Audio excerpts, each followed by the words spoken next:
श्री स्वामी समर्थ। स्वामी समर्थ महाराज अक्कलकोटचे अवतार, परब्रह्म स्वरूप दत्तात्रेयांचा अवतार मानले जातात।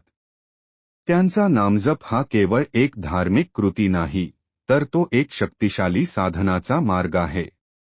परंतु अनेक जण जप करतात, पण योग्य नियम माहित नसल्याने त्यांना अपेक्षित फळ मिळत नाही।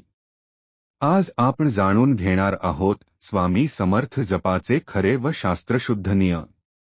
स्वामी समर्थांचा मूळ मंत्र कोणता? स्वामी समर्थांचे मुख्य नाममंत्र आहेत: 1. श्री स्वामी समर्थ। 2. जय जय स्वामी समर्थ। 3. श्री अक्कलकोट स्वामी समर्थ महाराज की जय। 4. दिगंबरा दिगंबरा श्रीपाद वल्लभ दिगंबरा दत्त नामासह। यापैकी श्री स्वामी समर्थ हा सर्वात सरळ, सोपा आणि अत्यंत प्रभावी मंत्र आहे। जपाचे खरे नियम। नियम 1. श्रद्धा हाच पाया। जपाचा पहिला आणि सर्वात महत्त्वाचा नियम म्हणजे श्रद्धा। स्वामींनी स्वतः सांगितले आहे, भिऊ नकोस, मी तुझ्या पाठीशी आहे। या वचनावर दृढ विश्वास ठेवणे म्हणजेच खरी उपासना। जर मनात शंका असेल, उपासनेत फळ मिळेल का नाही याची काळजी असेल, तर जप निष्फळ होतो। जप करताना मनात एक भावना असावी, स्वामी माझ्यासाठी सर्व काही करतील। नियम 2. जपाची वेळ। सर्वोत्तम वेळ ब्राह्ममुहूर्त, पहाटे 4 ते 6 हा जपासाठी सर्वश्रेष्ठ काळ।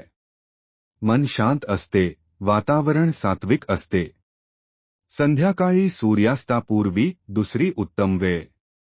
झोपण्यापूर्वी हळूवार जप करत झोपणे अत्यंत लाभकारक। कोणतीही वेळ चालते। हो, स्वामी समर्थांच्या उपासनेत कठोर वेळबंधन नाही। ते कृपाळू आहेत। पण नियमितता महत्त्वाची आहे। रोज ठराविक वेळी जप केला तर संस्कार घडतात। नियम 3. आसन व दिशा। आसन: जमिनीवर लोकरीचे, सुती किंवा कुशाचे आसन वापरावे। उघड्या जमिनीवर बसू नये। आसन स्वच्छ व केवळ जपासाठी राखीव असावे। दिशा: पूर्व दिशेकडे तोंड करून बसणे सर्वोत्तम। उत्तर दिशाही चालते। दक्षिण दिशेकडे तोंड करू नये। बसण्याची पद्धत: सुखासन, पद्मासन किंवा वज्रासन, ज्यात मन स्थिर राहील ते।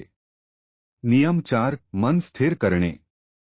जप सुरू करण्यापूर्वी 1. 2-3 दीर्घ श्वास घ्या। 2. डोळे बंद करा। 3. स्वामींचे रूप मनात आणा, प्रसन्न मुखमंडल, अभय मुद्रा। 4. मनोमन स्वामींच्या चरणी नमस्कार करा। 5. मग जप सुरू करा। नियम 5. जपाची माळ, रुद्राक्ष माळ। माळ वापरावी का? माळ वापरणे चांगले। त्यामुळे जपाची संख्या कळते आणि मन एकाग्र राहते। कोणती माळ? रुद्राक्ष माळ सर्वश्रेष्ठ। तुळशीची माळ विष्णू भक्तांसाठी उत्तम, स्वामींसाठीही चालते। स्फटिकाची माळ शांतीसाठी उत्तम। माळ वापरण्याचे नियम: माळ उजव्या हातात धरावी। मध्यमा, मधले बोट आणि अंगठ्याने मण्यांना स्पर्श करावा। तर्जनी, पहिले बोट, माळेला लावू नये, शास्त्रात हे निषिद्ध सांगितले आहे। एक माळ 108 मणी। सुमेरू मणी ओलांडू नये, माळ उलटी फिरवावी। नियम 6. जपाची संख्या। किमान संख्या: रोज किमान एक माळ 108 वेळा जप करावा। शक्य असल्यास 3 माळा, 5 माळा, 11 माळा करा। संकल्पाचे महत्त्व: एखाद्या इच्छेसाठी जप करायचा असेल तर संकल्प करा। उदाहरणार्थ, मी 40 दिवस रोज 11 माळा स्वामी नामाचा जप करेन। संकल्प घेतल्यानंतर तो पूर्ण करण्याचा प्रयत्न करावा। मध्येच सोडू नये।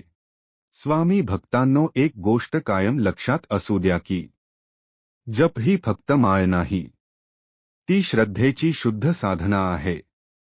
पुढील भागात जपाचा खरा आत्मा जाणून घेऊया। पुन्हा लवकरच भेटू भाग 2 मध्ये. तोपर्यंत सर्वांना श्री स्वामी समर्थ. जय जय स्वामी समर्थ.